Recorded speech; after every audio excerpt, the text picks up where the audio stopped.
I've mentioned the economy, I've mentioned culture. You've got to go into politics and government deliberately. By the way, if we don't fix some of Nigeria's problems today, that is this INEC problem. I've said plainly, INEC, put me in trouble if you like, it is a fraud. The numbers in Nigeria as far as census are concerned and as far as election is concerned are a lie. And if nobody will speak up about it, the righteous should speak. And our righteousness is not of ourselves. It is of him, and he will protect. Hallelujah.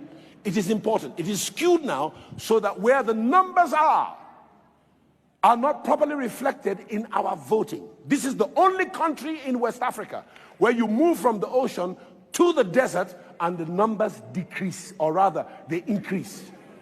The only country. It's the only country in the world where you move from a large body of water to little or no water, and the numbers increase.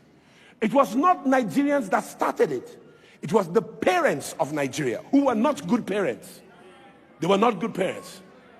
The man, Lord Lugard, was a devil incarnate. And what he did to this country, we are suffering it many years later, and it's time that we must tell the truth. It's time we must tell the truth. It's absolute, we must. And those of you who benefit from the system, when the judgment comes, unless you extricate yourself in the righteousness of God, that's your own problem. You understand? And if you're in the system, you should behave like Robin Hood. Take from them and give it to the poor. You should have less so that they can have more. I have that sword in my office, the sword of what's his name? Lord of Locksley, Robin Hood. Why? Because part of my job is to make sure that the wealth of Nigeria is redistributed with an evenness. How do you do it? Not by giving the poor rice and oil at election time. Give them an education.